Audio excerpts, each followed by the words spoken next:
parlais tantôt du prix du pétrole, le baril qui a augmenté d'à peu près 13 ce matin à cause de la guerre en Iran. Est-ce que ça vous inquiète pour le prix à la pompe, notamment? Nos collègues de Québec sont allés vous rencontrer. Chaque fois qu'il y a un conflit, chaque fois qu'il y a de quoi, on paye le prix. Donc, on va payer le prix. Puis ça n'a pas fini. Je prévois m'acheter une voiture hybride dans les prochains mois. À 1,45 ça va être dans le 100 qui va friser et plus. C'est sûr que on commence à y penser. Là, tu te dis, OK, là, ça l'augmente, puis c'est pas tout à fait agréable que ça l'augmente.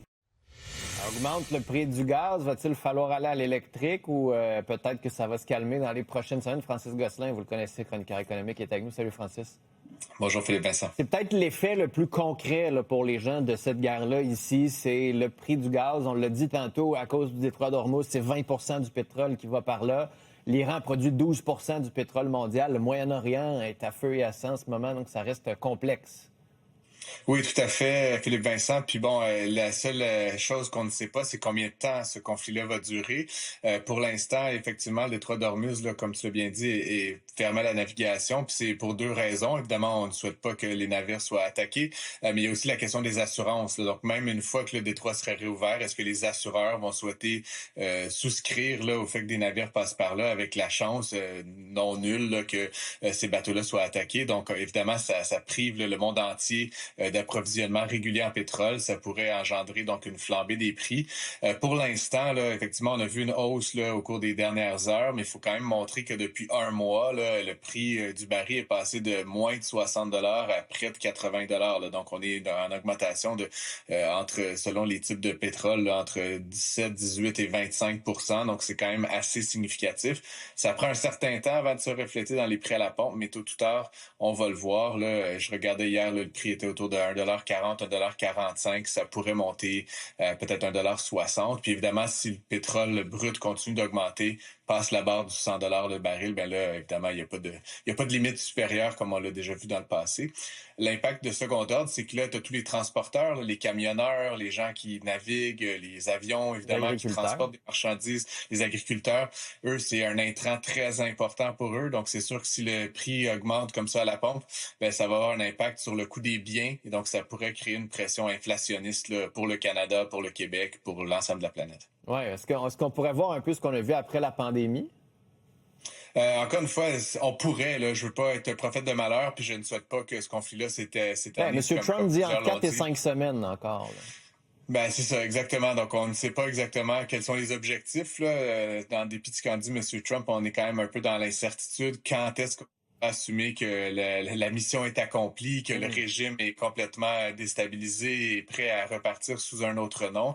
Mais oui, effectivement, si ça dure aussi longtemps, ça aura un impact majeur et surtout un impact durable parce que une fois qu'on arrête les bateaux, une fois qu'on arrête les pompes, une fois que les réservoirs sont à vide, ben ça prend énormément de temps à remettre ce système-là en place. Donc, l'impact pourrait se faire ressentir sur 3-4 mois si vraiment le conflit dure aussi longtemps. Wow. Francis, ce matin, les marchés baissaient. On avait peur. On était dans le -1, -2 pour certains indices. Je regarde alors, on se parle, là, il reste le Dow Jones qui est à peine dans le rouge, TSX est dans le vert, le Nasdaq est dans le vert, le S&P 500 est dans le vert. Est-ce que les marchés se disent, bon, la guerre, c'est pas une raison pour perdre de l'argent? Oui, possiblement qu'il y ait cette inclusion. Puis encore une fois, il faut toujours penser les marchés comme étant très dynamiques puis anticipant ce qui va venir. Donc, il y a quand même, ça fait depuis un mois que les marchés font pratiquement du surplace. On a vu la semaine dernière de très bons résultats du côté d'NVIDIA qui se sont traduits par une diminution de la valeur de l'action. Et je te ferai remarquer, Philippe Vincent, que là, on parle des marchés américains, mais si on regarde du côté de l'Europe, par exemple, le CAC 40 est à moins 2,3, le FTSE 100 en Angleterre est à moins 1,5. Le Nikkei au Japon. La plupart des marchés mondiaux, outre le marché américain, réagissent très mal à ce qui est en train de se produire. Il faut dire que les États-Unis sont quand même un peu protégés du côté pétrolier. Ils sont relativement autonomes, indépendants, alors que beaucoup d'autres pays dépendent là, justement du gaz, du pétrole qui transite par cette région-là du monde et donc ils sont beaucoup plus exposés potentiellement à d'éventuels contre-coups. Oui, puis est-ce qu'il y a juste du pétrole? Parce qu'on parle beaucoup du pétrole, puis comme tu le dis, qui est lié à presque tout après. Mais est-ce qu'il y a d'autres matières premières qui pourraient venir bouleverser les chaînes d'approvisionnement? Oui, mais c'est là où c'est assez particulier, comme tu l'as dit, c'est que la concentration des réserves prouvées puis de la production pétrolière dans cette région-là la rend particulièrement sensible sur ce volet-là. Et Mm. après, il y a toutes sortes d'autres sortes de services qui sont produits dans cette région-là. Puis évidemment, l'Iran était déjà pas mal isolé par rapport au reste de la planète, hormis peut-être la Chine et quelques partenaires. Donc, ça n'aura pas d'impact sur nous ou sur le reste du monde occidental. Et donc, c'est vraiment sur la question énergétique là, que beaucoup de regards se tournent actuellement. On va regarder ça de très près, Francis. On se reparle dans les prochains jours quand ça sera Avec plaisir. plus clair Merci. ce qui s'en vient. Salut, merci beaucoup.